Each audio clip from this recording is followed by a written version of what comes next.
그 김도경 감독이 한 건국 대통령, 대한민국의 탄생인데 이걸 건국 전쟁으로 전쟁을 통해서 태어난 나라죠. 그렇죠. 예. 그래서 저는 이제 어떻게 했냐면 아하 대한민국의 건국이라는 게 건국을 곧 전쟁과 이렇게 연결시킨 그 통찰이 대단하구나 이런 생각을 했어요.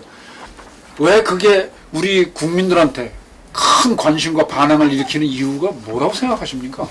그 건국전쟁이라는 단어를 쓰게 된 것은 사실은 그 이영석 선생이라고 중앙일보 출신 언론인 중에 한 분이신데 그분이 건국전쟁이라는 책을 쓰셨어요.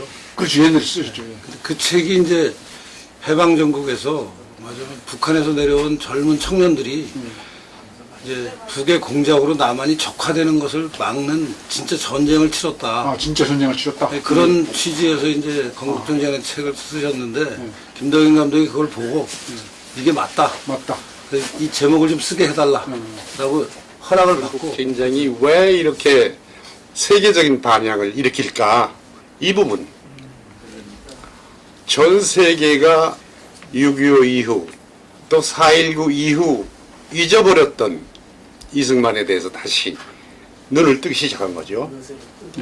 그게 영상의 힘이야. 영상의 힘.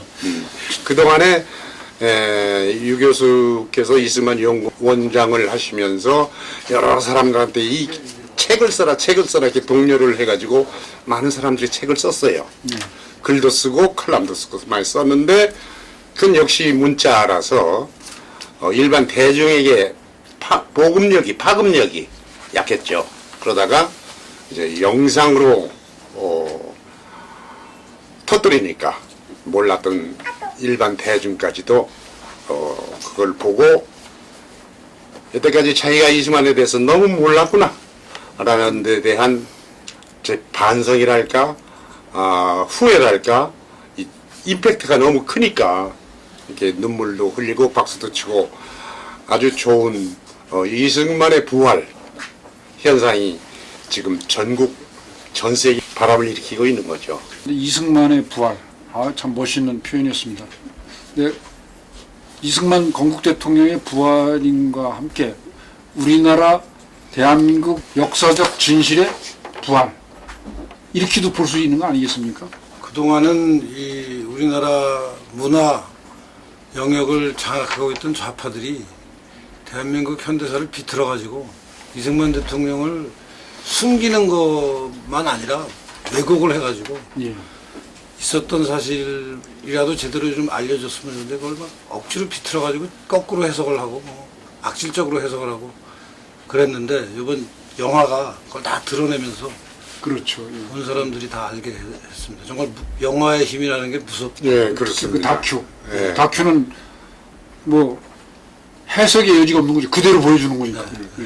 팩트로서 들이대니까 반론의 여지가 없는데 사실 이 역사 왜곡 날조 전술 이거는 레닌 혁명 때부터 스탈린 시대부터 체제 혁명, 체제 전복 그러니까 국제공산주의의 공산화 전략 각국의 체제를 전복해서 공산화하는 그 기본 전략입니다.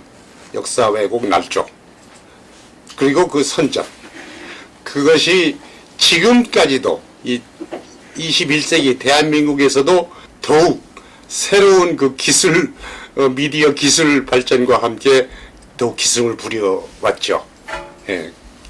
그것이 언제부터 대한민국 공격이 시작되느냐면은 상하이 임시정부 때부터입니다.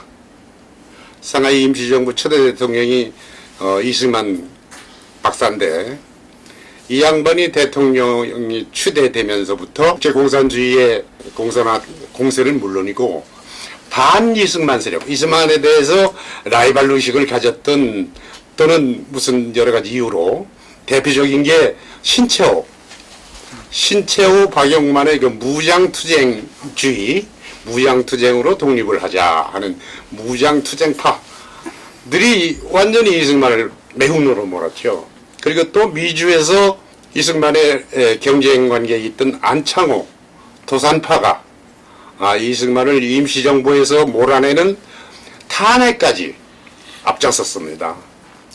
그래서 이 이승만의 진실에 대한 내공날조라의 역사라는 게 이게 단순히 좌파만의 것도 아니고 또 최근의 것만도 아니고 상해 임시정부 때부터 국제공산주의의 지령을 받아서 고려 공산당을 창당했던 이동희 세력과 그 함께 손잡은 도산 안창호 세력과 이들이 이승만 죽이기의 원조들입니다. 원조.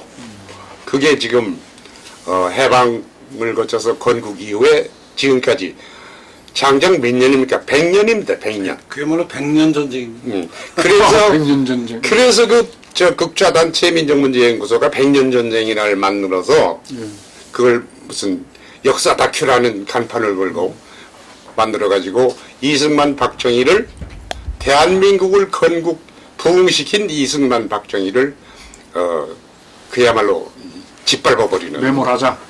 거기 그 용어가 아주 흉악한 용어들이 많이 나오죠. 예, 매국노 반역자 하와이 갱스터, 하와이 갱스터란 갱스터. 플레이보이. 하와이 갱스터 플레이보이 뭐 별별. 예, 이게 아주 대표적인 겁니다. 저 경유운동가들이 중국에서 고생하고 있는데 이승만은 하와이 낙원 같은 데서 편히 앉아가지고 백인 여자들하고 놀아놨다.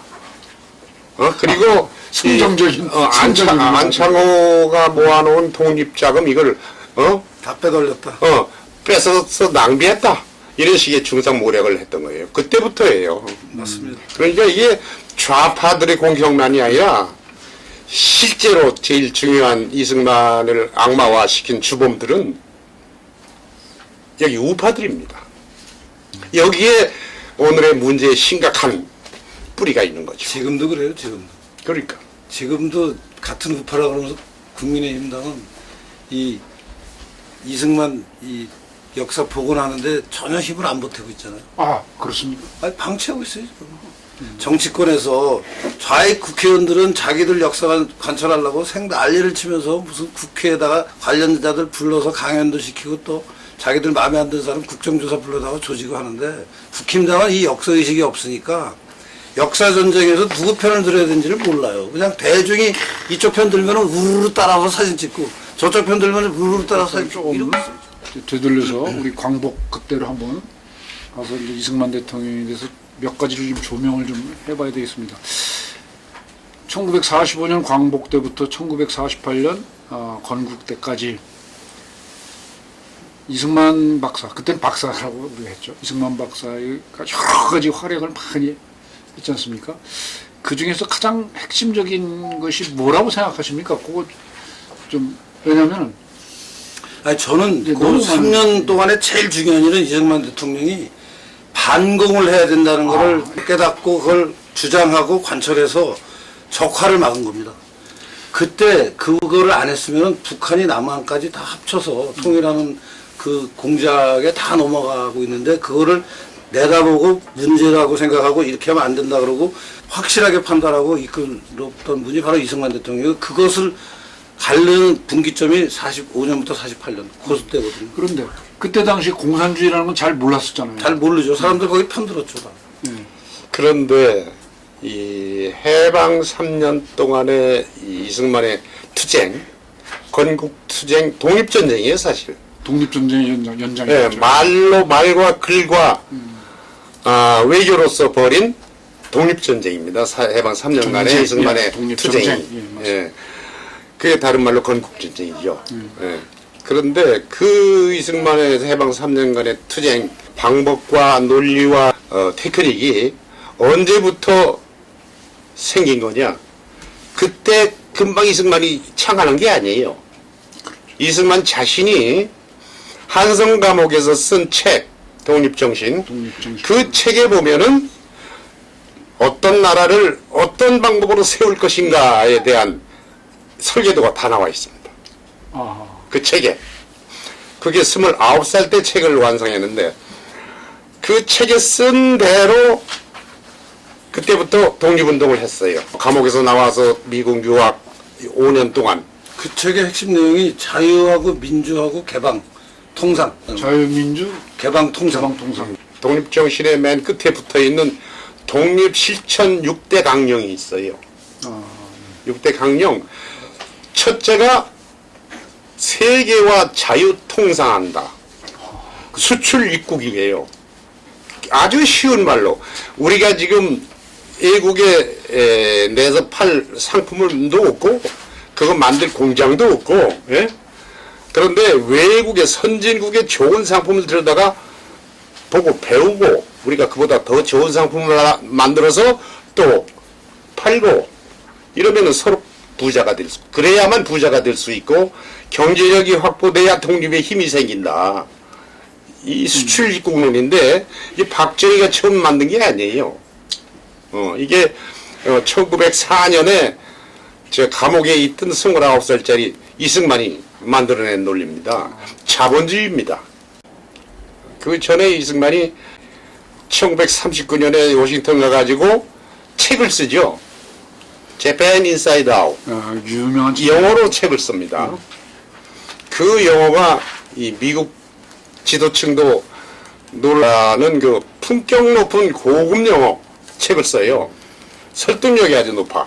그래가지고 거기서 주장하는 것이 지금 미국이 평화주의에 빠져 있는데 그것도 일본이 금방 쳐들어올 것처럼 산불이 지금 막 타올라서 미국을 향하고 있고 그런데 이 사람들은 소련 공산주의자들 말만 믿고 소련이 친구라 그러고 이런 무작정 평화론을 피는 사람들은 이거는 제5열과 같다. 그 제5열은 간첩입니다. 스페인 전쟁 때 스페인 내란 때 제5열 그런 책을 쓰면서 뭐라고 그랬냐면은 한반도에서 일본이 물러가면 곧 소련이 내려와서 공산화시킨다. 이 이야기를 미 국무성에 가서 주장을 하는데 그거를 가로막은 게 바로 국무성의 간첩 알저 히스죠. 그 알저 히스라는 만이 아니야. 여러 명인데 그놈마들이 가로막으니까 국무장관이나 백악관에 이게 전달이 안 되는 거죠. 이승만의 주장이. 그러니까 그때부터 소련 스탈린과 정면 대결하는 거예요. 이승만의 독립운동은 사실은 스탈린과의 전쟁입니다. 건국전쟁이 바로 스탈린과의 전쟁이고 또 스탈린이 유교 침략하니까 이거는 진짜 피 흘리는 전쟁이고. 말씀하신 대로 그 재팬 인사이드 아웃에 보면은요 일본 군국주의도 문제지만 소련의 공산 전체주의도 똑같은 문제다. 이거 둘 다 배격해야 된다고 명확하게 얘기합니다. 이승만 대통령이 이제 대한민국을 처음 건국할 때 국채를 민주공화국이라고 그러잖아요. 그때 공화국이 뭔지도 모르고 누가 알았습니까? 아무도 모르고. 제대로 한 사람 거의 없었죠. 예. 이해를 하는 사람이 없었는데 근데 헌법에다 대한민국은 민주공화국이다. 독립 정신을 읽어보세요. 예. 거기에 다 나오죠. 거기에 읽어보시면은 세계의 그 정치 체제가 몇 가지가 있는데 그 중에 민주공화제. 민주공화제. 그러니까 감옥에서부터 민주공화주의자가 됐습니다. 그래갖고 감옥에 들어간 거 아니에요? 그 얘기. 그래서 맞아. 그것 때문에 공화제 하자고 그래갖고 고종 마음에 안 들어서 눈 받고 감옥에 입헌군주제를 먼저 주장했는데 결국 그 얘기죠. 아무튼 그 독립정신의 공화제가 나옵니다. 그때부터 자기 신념화한 겁니다. 상해임시정부에서 이 공산당하고 안창호파가 작당을 해가지고 쳐내니까 하와이에서 그 발행하던 태평양 잡지에 논문을 쓰잖아요. 공산당의 당부당. 공산주의는 이래서 부당하다. 딱 한 가지. 공산당의 평등, 평민주의.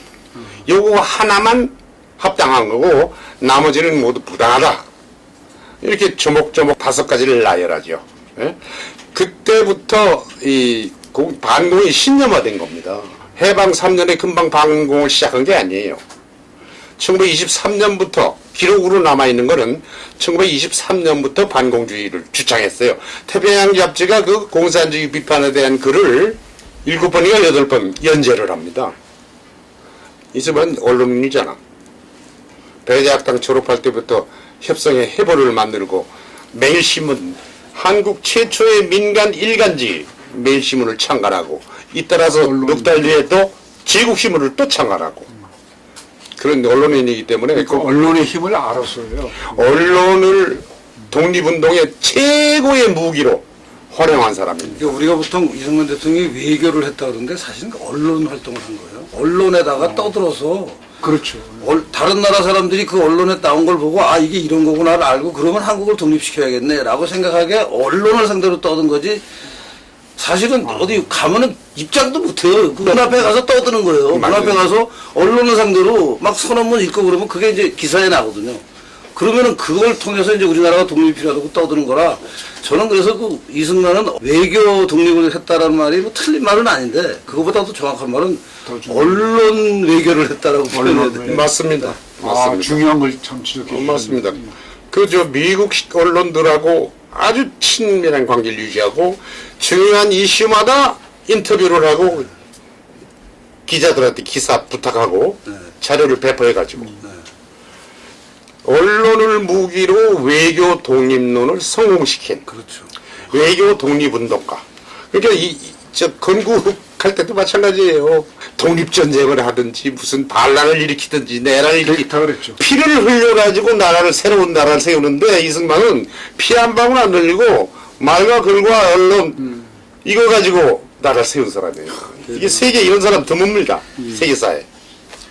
그렇죠? 아이 그러니까 그 부분을 좀 그러니까 저 항상 불만이 이승만이 외교의 천재다 그러는데 틀린 말을 하면 정확한 말이 아닌 게 실제 외교할 방법이 없어요. 이승만. 그렇죠. 그렇죠. 그때 당 외교관 자격이 있어야 외교를 하죠. 아무런 자격이 없는 사람이 나라를 뺏겨서 지금 여권도 없이 어디 가지도 못하는 사람이 앉아가지고 국적도 없고 예. 국적도 없고. 언론을 상대로 떠드는 거예요. 그 언론을 통해서 자기 입장을 얘기하고 그 입장이라는 게 한국을 독립시켜야 된다는 거 그거를 사람들이 알게 만들어서 만주에서 일본군 상대로 뭐 총 한 방 쏴가지고 일본 사람 하나 죽이고 하는 게 무슨 대단한 독립운동이라고 생각하는 분들이 많은데 피 한 방울 안 흘리고 언론을 통해서 그 여론의 흐름을 바꿔서 우리나라를 독립시킨 거거든요. 그 유엔에 가는 게 바로 그런 거잖아요. 참 중요한 거를 아주 지적해 주셨습니다. 감사합니다.